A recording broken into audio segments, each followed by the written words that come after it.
BRCA জিন কি এবং তার ইম্পর্টেন্স কি? BRCA হচ্ছে ব্রেস্ট ক্যান্সার জিনের একটা শর্ট ফর্ম। BRCA একটা টিউমার সাপ্রেসর জিন। এটা অনেকের ক্ষেত্রে হেরিডিটারি, প্রত্যেক প্রজন্মে এটা ট্রান্সমিটেড হতে থাকে। দুটো মেইন টাইপ, BRCA1, BRCA2।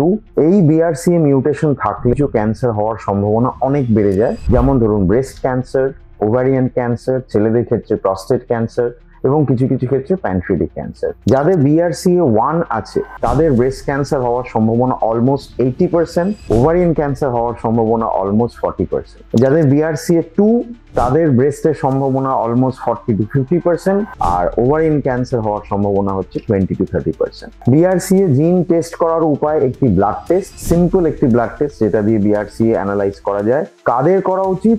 যেই সব ক্যান্সার পেশেন্ট, বিশেষ করে ব্রেস্ট বা ওভারিয়ান ক্যান্সার যাদের একই ফ্যামিলিতে ফার্স্টদের মধ্যে এই ক্যান্সারটা অনেক বেশি পরিমাণে আছে, তাদের ফ্যামিলি মেম্বার্সদের, তাদের পেশেন্টদের এবং ফ্যামিলি মেম্বার্সদের এই BRCA টেস্টিং করা উচিত। BRCA মিউটেশন যদি থাকে তার কোনো চিকিৎসা হয় না, ক্যান্সারটা চিকিৎসা আছে, কিন্তু BRCA জিন মিউটেশনটা থাকার কোনো চিকিৎসা নেই, কারণ সেটা জিনের মধ্যে আছে, সেটাকে তো চেঞ্জ করা যায় না। কিন্তু BRCA থাকলে কিছু প্রিভেন্টিভ স্টেপস নেওয়া যেতে পারে, যেখানে ধরুন প্রোফাইল্যাকটিক ম্যাস্টেক্টমি, ব্রেস্ট গুলোকে বাদ দিয়ে দেওয়া বা ওভারি গুলোকে বাদ দিয়ে দেওয়া আফটার ফ্যামিলি কমপ্লিশন, এবং সেটা প্লাস্টিক সার্জারি করে ব্রেস্ট রিকনস্ট্রাক্ট করা। এই জিনিসগুলো করলে যেটা সুবিধে, যে ব্রেস্ট বা ওভারিয়ান ক্যান্সার হওয়ার সম্ভাবনা অনেকটাই কমে যায়। আপনারা নিশ্চয়ই শুনেছেন একজন ফেমাস হলিউড অ্যাক্ট্রেস অ্যাঞ্জেলিনা জোলির কথা। অ্যাঞ্জেলিনা জোলির কিন্তু BRCA মিউটেশন ছিল এবং উনি এই রিস্ক রিডিউসিং সার্জারি গুলো করেছেন।